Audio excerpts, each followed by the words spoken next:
The message arrived while Park Jimin was eating breakfast. Rice, soup, pickled vegetables arranged in small dishes around his tray. The quantum-sealed transmission sat in his palm, glowing soft blue, while he finished chewing. He read it once. Read it again. Set it down beside his spoon and picked up his chopsticks. His aide, Park Yuna, stood in the doorway. Watching. Waiting. Jimin took another bite of rice. Chewed slowly. Swallowed. Sir, Yuna said. The council. I see it. They are demanding. I see it. She went quiet. Jimin finished his soup. Wiped his mouth with a cloth napkin. Folded it twice and set it on the tray. Only then did he pick up the transmission again. The words were very polite. The Galactic Council requested the presence of the Terran Sovereign for formal proceedings regarding humanity's continued status within Council-monitored space. Transportation arrangements would be provided. A small delegation was permitted. Military escort was discouraged as a gesture of good faith. Good faith. Jimin almost smiled. Get me Admiral Kang, he said. Yuna was already moving. Admiral Kang Sohee arrived within the hour. She walked into Jimin's office like she was walking onto a battlefield. Her uniform was perfect. Her eyes were not. They carried something cold and patient, like ice waiting for spring. You've read it, Jimin said. Not a question. I've read it. Sohee placed a tablet on his desk. I have 2 fleet deployment options ready. Option 1 is defensive. We pull back to the inner systems, fortify the jump points, and prepare for siege. And Option 2. Sohee's jaw tightened. Option 2 doesn't have a name yet. Why not? Because naming it makes it real. Jimin looked at the tablet. Looked at Sohee. Looked at the window behind her, where Earth hung blue and white and impossibly small against the black. Give me a third option, he said. Sir. What do we have that they don't know about? Sohee was quiet for a long moment. Then something shifted in her face. The ice cracked. Underneath it was something worse. That would take time to explain, she said. I have time. Jimin pushed the tablet back toward her. They gave us 73 hours. I intend to use them. Director Yoon Taeho arrived after dark. He was a thin man with thin hands and eyes that never stopped moving.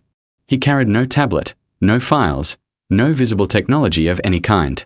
Everything he knew lived in his head, and his head was a dangerous place. The vote already happened, Taeho said. He didn't bother with greetings. 12-0. The hearing is theater. The execution order was signed before the summons was sent. Jimin nodded slowly. You're certain? I intercepted their secure channels 6 months ago. They've been planning this for 2 years.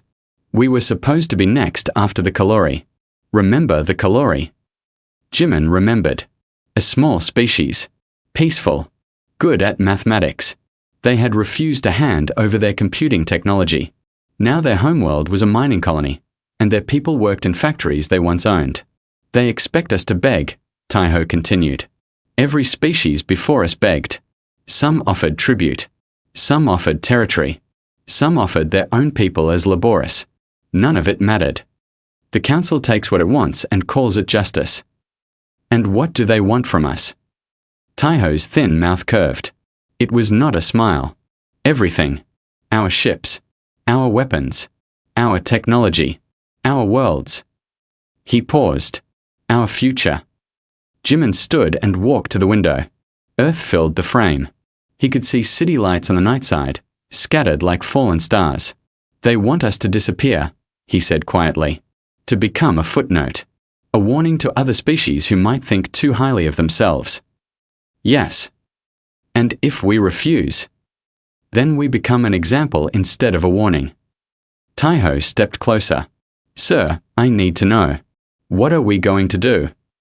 Jimin watched the city lights. Somewhere down there, people were sleeping. Children were dreaming. Families were eating dinner and arguing about small things and living their small, precious lives. None of them knew. None of them could know. We are going to go, Jimin said. Sir. We are going to accept their invitation. Small delegation.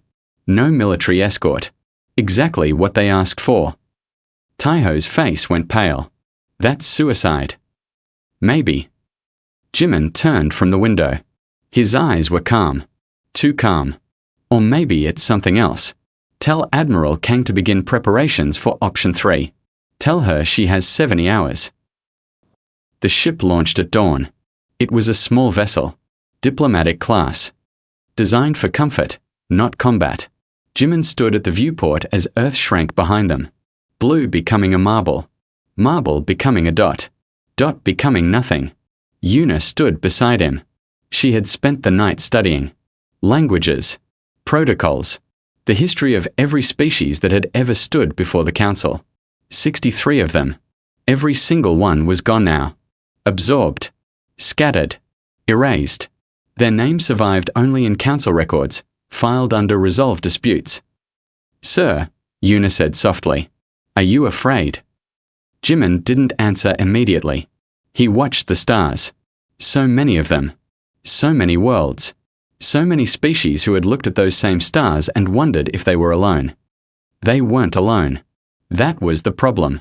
The galaxy was full of life, and most of that life had learned the same lesson. The strong take, and the weak disappear. My grandmother used to tell me stories, Jimin said finally. About Korea. About the invasions. The occupations.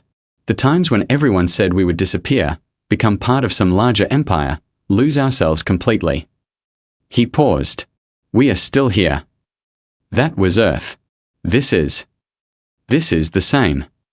Jimin turned to face her. It's always the same. Someone stronger comes. They tell you to submit. They tell you resistance is foolish. They tell you that you're small, that you're nothing, that the universe doesn't need you. His voice was quiet but hard. And then you survive anyway. Not because you're stronger.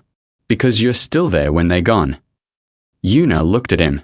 Really looked. She saw the grey in his hair. The lines around his eyes. The weight he carried in his shoulders. And underneath all of it, something else. Something that didn't bend. The Council has ruled for 10,000 years, she said. I know. They've never lost. I know. So how do we win? Jimin's hand trembled.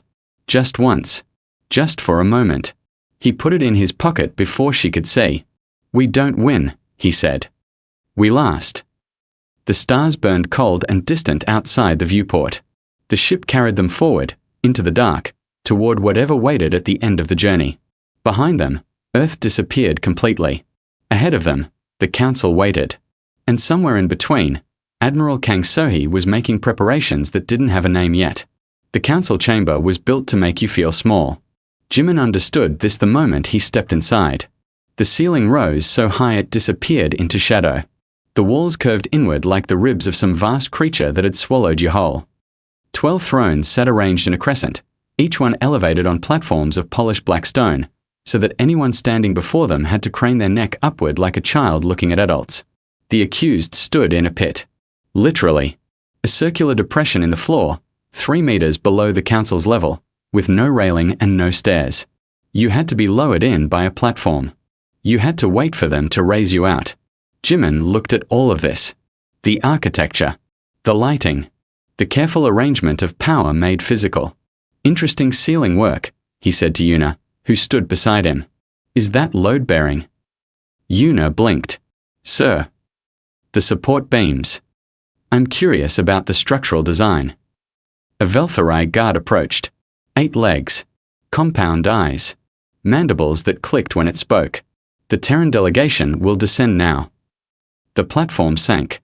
Jimin kept his eyes up. Counting. Measuring. Taking notes in his head. The Velthari Primarch sat in the central throne.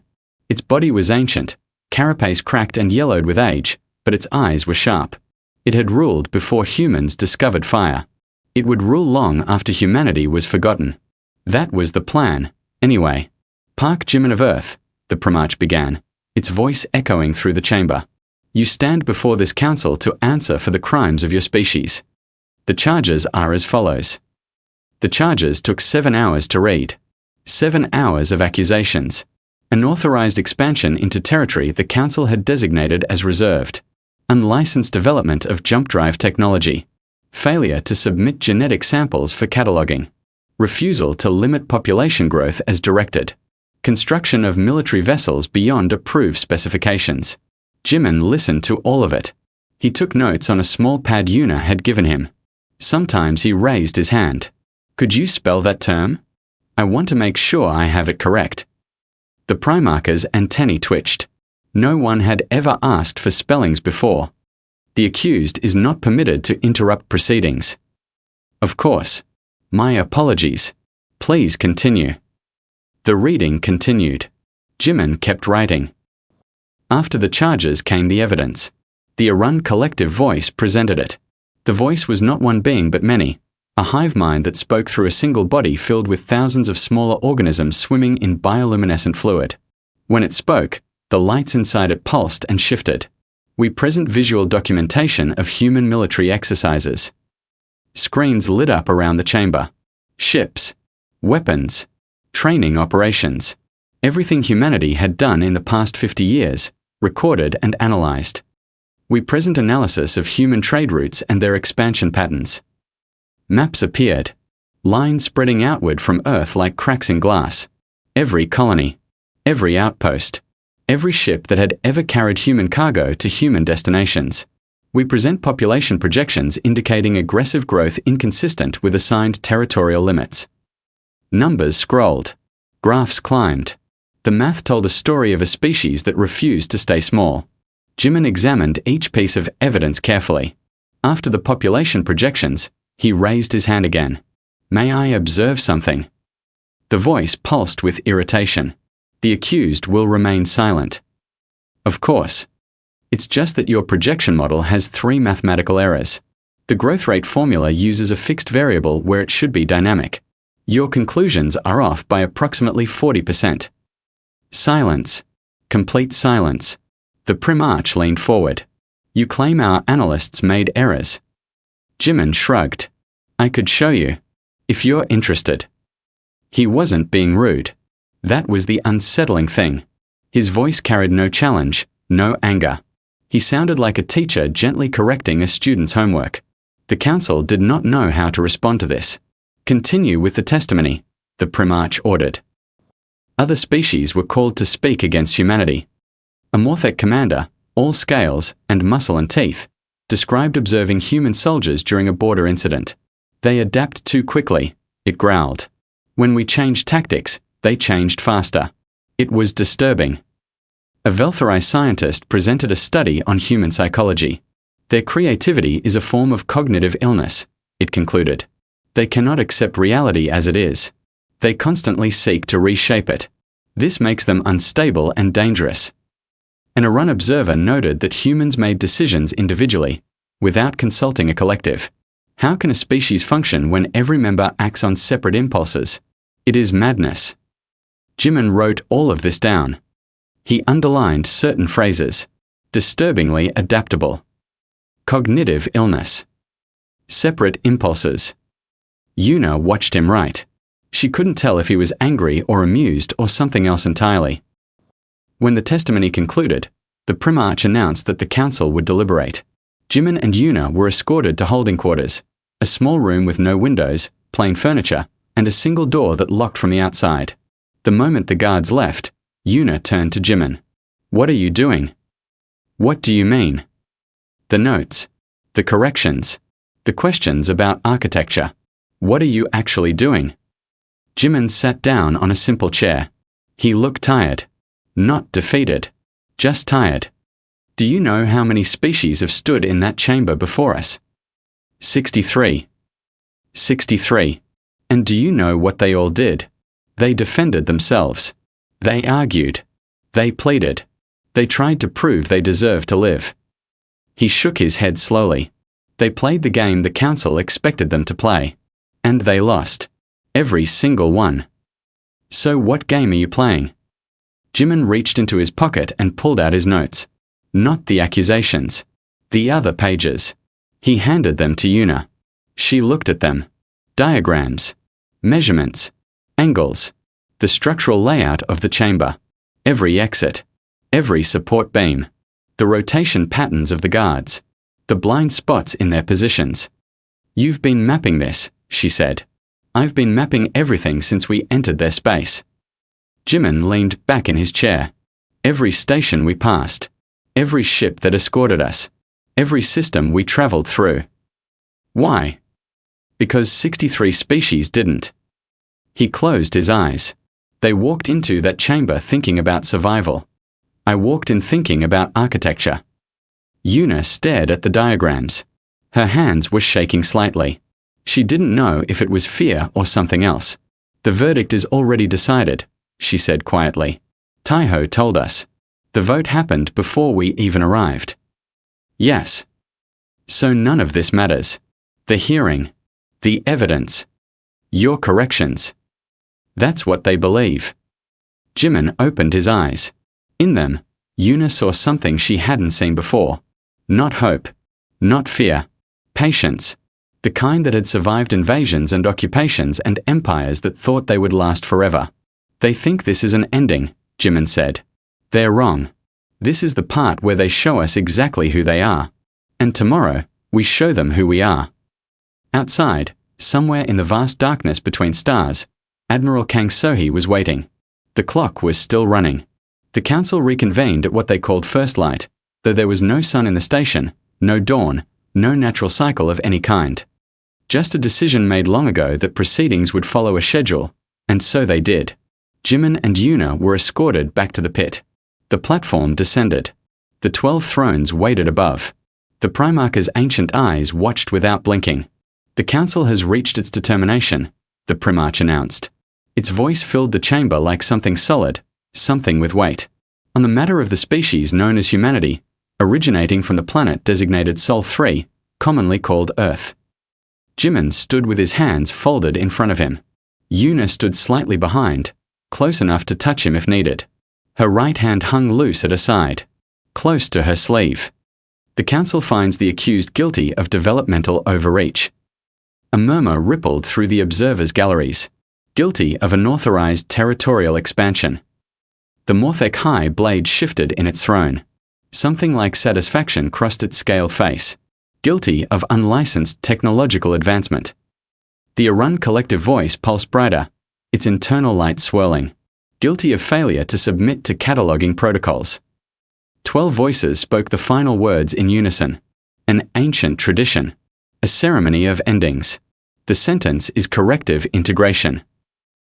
Corrective integration. The words hung in the air. Jimin knew what they meant. He had read the histories. The Kalori had faced corrective integration. Their homeworld was now a mining colony. Their children worked in factories. Their elders had simply disappeared. The Vrenthi had faced it too. And the Solmari. And the Keth. And dozens of others whose names survived only in records marked resolved. Corrective integration meant your worlds would be occupied. Your technology confiscated. Your people scattered across labor colonies in distant systems. Your culture erased. Your future ended. It meant extinction dressed in polite language. The Terran Sovereign has one galactic standard cycle to begin voluntary compliance, the Primarch continued. 73 of your hours. Failure to comply will result in necessary intervention. The Morthek High blade leaned forward. Intervention will be thorough, it added. Its voice was gravel and broken glass. We have prepared extensively. Jimin said nothing. The Primarch's antennae tilted. The accused may now make a statement. This was the moment. Every species before had used it differently. Some had wept. Some had raged. Some had offered everything they had, territory, resources, their own people as servants. One species had knelt and begged for 3 hours straight. None of it had mattered. The council took what it wanted and called it justice. May I have a moment to consult with my attaché? Jimin asked. The Primarch's mandibles clicked. Amusement. What could two humans discuss that would matter? You may. Jimin turned to Yuna. He spoke in Korean. Soft and fast. The third beacon. Did it transmit? Yuna's face didn't change. Confirmed. 6 hours ago.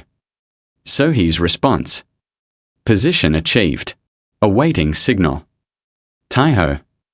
Active. All channels open. 70 seconds. That's how long it took. To the council, it looked like two frightened creatures whispering final words to each other. Comfort before the end. Jimin turned back to the pit floor. Faced the 12 thrones. Thank you for your patience, he said. I have a question. The Primarch's eyes narrowed. Questions were not typical. Begging was typical. Threats were typical. Desperate offers were typical. You may ask. Jimin looked up at the council. 12 species. 12 empires. 10,000 years of rule. They had never lost. They had never been challenged. They had watched 63 civilizations burn and felt nothing but satisfaction at a job well done. When you plan this, Jimin said, and you have been planning this, the fleet movements, the resource positioning, the pre-written verdict, did any of you consider what we were doing during that time? Silence. The Morthek High Blade's satisfaction faded. The Arun collective voice dimmed slightly. The Veltharai Primarch's antennae froze. No, Jimin continued. His voice was quiet, but it filled the chamber. You wouldn't. 63 species didn't consider it either. They were too busy being afraid. Too busy hoping you would show mercy. Too busy being small. He paused. We were not busy being small. The Primarch's voice carried an edge now. Explain yourself. For 15 years, you allowed us to build things. Infrastructure. Communication arrays. Power systems. Navigation networks. You thought it was tribute. A primitive species grateful for the chance to contribute to your great civilization. Jimin almost smiled. It was not tribute. What are you saying? I'm saying that Admiral Kang Sohee should be in position now. He checked his watch. An old thing. Mechanical. It had belonged to his grandfather. And I'm saying that Director Yoon Taiho has already sent the activation codes. The lights in the chamber flickered. Not a malfunction. A signal. 3 systems away, in a ship that wasn't on any registry, Taiho watched 12 screens simultaneously. Each screen showed a different council homeworld. Veltharai Prime. Morthek Central. The Arun Depths. 9 others, scattered across the galaxy. On each world, something was happening. Power grids flickered. Communication arrays scrambled. Navigation satellites went dark. Not destroyed. That would come later, if needed. For now, just compromised. Just enough to demonstrate a point. Taiho's hands were shaking. He had been waiting for this moment for 20 years. Since the colony. Since the accident that killed his parents. Since the Veltharai ship that had casually vented an entire habitat into vacuum because the council had decided those people were inconvenient. He thought about his mother. Her face. Her voice. The way she used to sing while cooking breakfast. His hands stopped shaking. He pressed the final confirmation. In the council chamber, the light stabilized. But something had changed. The Primarch could feel it. A vibration in the floor that hadn't been there before. A subtle shift in the background hum of the station. What have you done? The Primarch demanded. Jimin stood in the pit, looking up at 12 thrones that suddenly seemed less elevated than before. Every major system in council space is currently experiencing technical difficulties, he said. Power fluctuations. Communication blackouts. Navigation errors. Nothing destroyed. Everything compromised. Impossible. You let us build your infrastructure. Jimin's voice was calm. Almost gentle. You watched us install communication relays on your stations. You approved our engineers to work on your power grids. You welcomed our upgrades to your navigation networks. You thought it was tribute. You thought we were grateful. He paused. It was access. The Morthek High Blade rose from its throne. This is an act of war. No, Jimin said.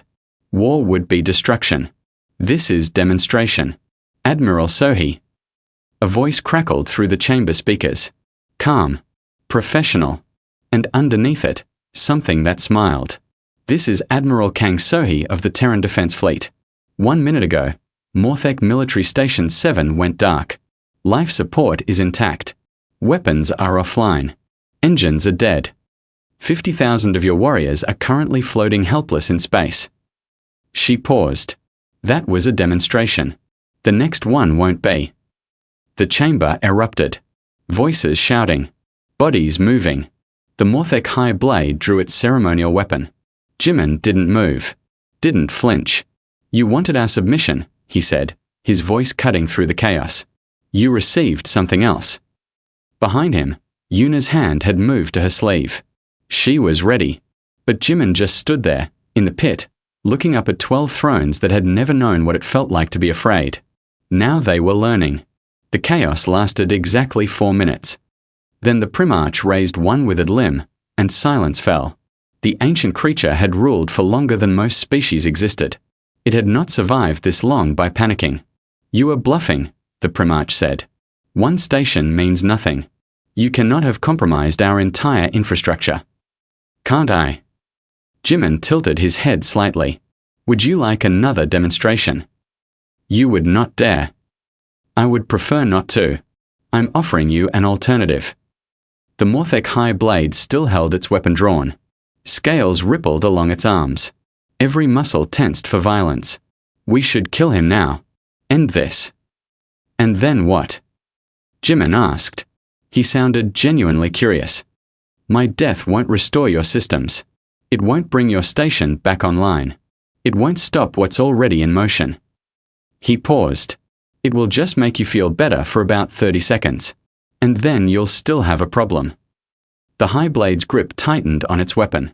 But it didn't move. What do you want? The Primarch asked. Its voice was different now. Still cold. But calculating.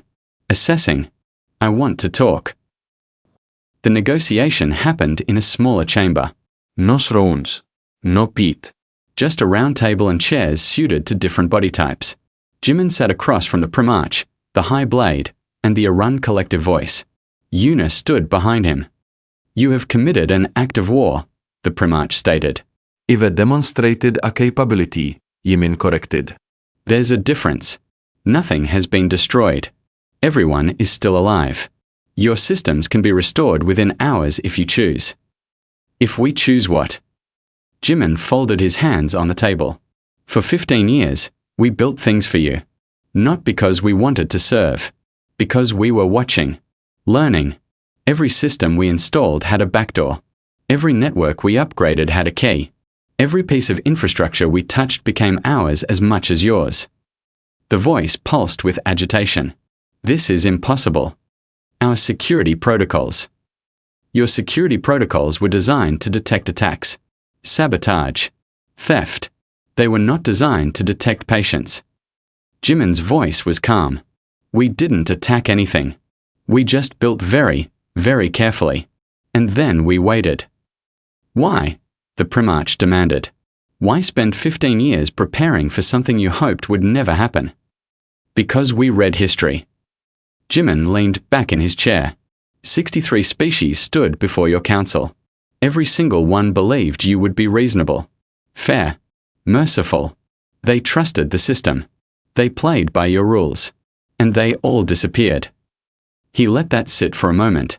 We decided not to trust the system. We decided to build our own.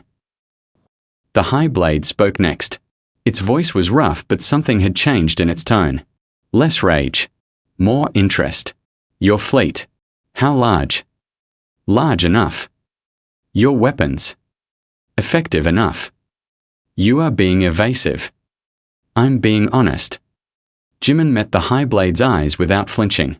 I could give you numbers. Ship counts. Weapon specifications. But those are just details. What matters is this. We can hurt you. Badly. In ways you haven't prepared for. In ways you can't defend against. Not because we are stronger than you. But because we've been planning for this moment while you assumed we were too small to matter. The high blade scales shifted color. Thinking. Processing. You could have destroyed us, it said finally. When you sent the activation codes. You could have killed our power completely. Disabled life support. Turned our own stations into death traps. Yes. Why didn't you? Jimin was quiet for a moment.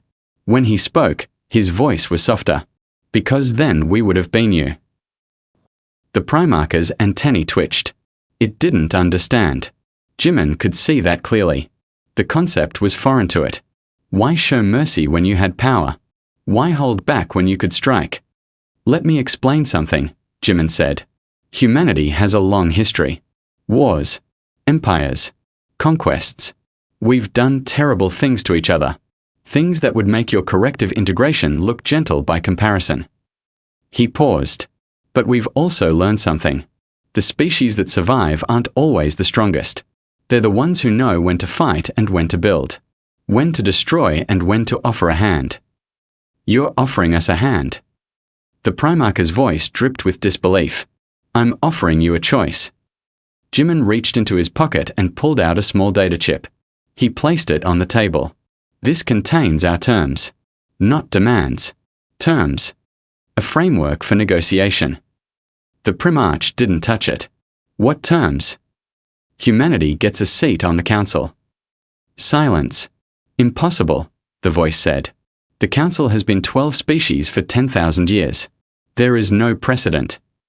Then we'll create one. Jimin pushed the chip closer to the center of the table. 13 species. Equal voice. Equal vote. Our territory recognized. Our sovereignty respected. In exchange, we restore your systems. Share our technology. Become partners instead of subjects. And if we refuse?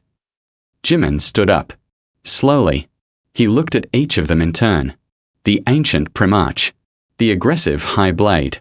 The unknowable voice. Then we leave. And you learn to rebuild your civilization without any of the systems we've touched. His voice was mild. Almost friendly. That's most of them. The council deliberated for 6 hours. Jimin waited in the small chamber with Yuna. They didn't speak much. There wasn't much to say. Either this worked or it didn't. Either humanity survived or it burned. Yuna stared at the blank wall. Her jaw ached. She realized she had been clenching her teeth for hours. Days, maybe. Since they first boarded the ship. My grandmother used to tell me stories, she said quietly. Jimin looked at her. Waiting. About Korea. About the invasions. Japan. China. Everyone who thought we would disappear. She shook her head slowly. She used to say, Koreans don't win by being strongest. We win by being last. By still being there when everyone else has given up. Jimin nodded. Smart woman. She survived 3 wars. 2 occupations. A dictatorship. Yuna finally looked at him. She died peacefully in her bed at 94 years old. Surrounded by her grandchildren. That's the goal, Jimin said softly. Not victory. Not glory. Just being there at the end. Still standing. Still ourselves. The door opened. A Veltharai guard entered. The council has reached a decision. You will follow me. They returned to the great chamber. The pit. The thrones. Everything the same as before. But something was different now. Jimin could feel it. The weight in the air had shifted. The council members sat differently. Less elevated somehow. Less certain. The Primarch spoke first. The council has considered your proposal. Jimin waited. The High Blade wishes to speak. The Morthek rose from its throne. Drew its ceremonial weapon. Jimin felt Yuna tense behind him. The High Blade descended from its platform. Step by step. Closer and closer. It stopped at the edge of the pit. Looked down at Jimin. And then it laughed. The sound was terrible. Stone grinding on stone. But there was something real in it. Something almost like respect. You were never prey, the High Blade said. We thought you were. Small. Weak. Harmless. Something to be consumed when convenient. It sheathed its blade. We were wrong. We were the ones being hunted. We just didn't know it. It turned back to its throne. Sat down heavily. I vote yes. 1 by 1, the others followed. 11 to 1. Then 12 to 0. Humanity would have its seat. The treaty took 3 days to write. 3 days of negotiations that weren't really negotiations anymore.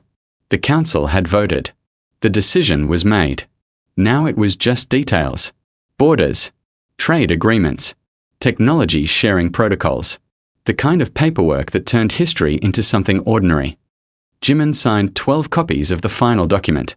One for each council species. His signature looked small on the alien pages, surrounded by symbols and marks from civilizations that had existed before humans learned to make fire. But it was there. When it was done, the Primarch approached him privately. The ancient creature moved slowly, its many legs clicking against the floor. Up close, Jimin could see how old it really was. The cracks in its carapace. The cloudiness in some of its eyes. 10,000 years was a long time, even for an immortal. "I don't understand you," the Primarch said. Its voice was quieter now, almost thoughtful. "What don't you understand?" "All of it. Your species. Your methods. Your choices." The Primarch's antennae drifted, searching. "You had the power to destroy us, to take revenge for what we planned to do, for what we did to others. You could have made us pay." "Yes. But you didn't." No. "Why?" Jimin thought about the question. It deserved a real answer. "Because destruction is easy," he said finally. "Anyone can break things. It takes something else entirely to build them. We want to build. Not empires. Not monuments. Just a future where our children can live without fear." He paused. "You can't build that on a foundation of ashes." The Primarch was silent for a long moment. "We have ruled for 10,000 years, it said. We have consumed 63 species, made them part of our order, our structure, our civilization." Its voice dropped. "We told ourselves it was necessary, that they were inferior, that we were protecting the galaxy from chaos. And now I wonder if we were just afraid." The Primarch turned away, afraid of anything we couldn't control, afraid of change, afraid of species like yours, who look at the universe and see possibilities instead of threats. It began walking back toward the chamber doors. "I wonder what the galaxy might have looked like," it said over its shoulder, "if we had chosen differently." Then it was gone. The journey home took 2 weeks. Same ship, same skeleton crew, same stars outside the viewport. But everything felt different. Lighter somehow. Like the ship itself knew they were going back to something instead of leaving it behind. Jimin spent most of the journey alone in his quarters. Yuna worried about him at first. But when she checked on him, she found him working. Writing. Planning. "The council seat is just a chair," he told her. "What happens next requires more than chairs." "What do you mean?" "I mean this isn't over. It's not even really begun." He set down his pen and looked at her. "We bought ourselves time. Safety. A voice in decisions that used to be made without us. But the galaxy is still the same. Other threats will come. Other empires. Other crises we can't predict. So what do? We build." Jimin picked up his pen again. "Alliances. Infrastructure. Relationships with species who might become friends instead of enemies. We make ourselves useful. Necessary. So that the next time someone looks at humanity and thinks easy prey, they have to think again." Yuna watched him write for a while. She didn't ask what he was planning. She figured she'd find out when she needed to. Earth appeared in the viewport on day 14. Blue and white and green. Spinning slowly against the black. The most beautiful thing Jimin had ever seen. Admiral Sohi's fleet was waiting in orbit. Hundreds of ships in perfect formation. A display of strength that was also a welcome home. Jimin stood at the viewport and watched the ships flow past like silver fish in dark water. Sohi's face appeared on the comm screen. She was trying to maintain military composure. Trying and failing. "Welcome home, sir." "Thank you, Admiral. The fleet is ready for your inspection." "That won't be necessary." Jimin allowed himself a small smile. "I think you've done enough inspecting for all of us." Sohi's composure cracked further. Something like pride broke through. "We were ready," she said. "Every ship. Every crew. Every weapon. If you had given the word." "I know." Jimin's voice was gentle. "That's why I didn't have to." The celebration on Earth lasted 3 days. Crowds filled the streets. Music played. People who had spent weeks in quiet terror finally allowed themselves to feel joy. Jimin stood on stages and gave speeches he barely remembered afterward. shook hands that blurred together, smiled until his face ached. So he stood beside him in full dress uniform, finally allowing herself to look something other than lethal. Taiho stayed in the shadows, watching the crowd, counting exits, never quite off duty. Yuna translated Jimin's speech into 4 languages, live, flawlessly, and tried not to think about how close everything had come to ending. On the 3rd night, when the noise finally quieted, Jimin slipped away, found a stairwell, climbed to the roof of the administrative building, sat down on the cold concrete and looked up at the stars. They looked different now. Not threats, not unknowns, just stars, points of light in an infinite darkness, each one a sun, each one orbited by worlds he would never see, filled with lives he would never know. He heard footsteps behind him, didn't turn. Yuna sat down beside him. She was still wearing her formal clothes from the ceremony. Her feet must have been killing her in those shoes. Beautiful night, she said. They sat in silence for a while, watching the stars, breathing the cool air, just being alive. Was it worth it? Yuna asked finally. Everything we risked. Jimin didn't answer immediately. He thought about the council chamber, the pit, the 12 thrones looking down at him, the moment when everything hung in the balance and the universe held its breath. He thought about his grandmother, her stories, her survival, the way she used to say that Koreans didn't win by being strongest. They won by being last. He thought about the Primarch's final words, the wondering about what might have been, the admission that maybe fear had driven them all along. Ask me in 200 years, he said. Yuna laughed softly. I might not be around that long. Someone will be. Jimin looked at her. That's the point. That's why we did all of this. So there's a someone, a future, children and grandchildren and great-grandchildren who get to argue about history instead of living through it. His hand trembled. Just once. Just for a moment. This time, he didn't put it in his pocket. He let her see it. I was scared, he admitted quietly. The whole time. Every moment. I kept thinking about what would happen if I was wrong. If Sohee's plan failed. If Taiho's codes didn't work. If I had misjudged them completely. But you didn't. But I might have. He looked back at the stars. That's the thing about survival. You never know for certain until it's over.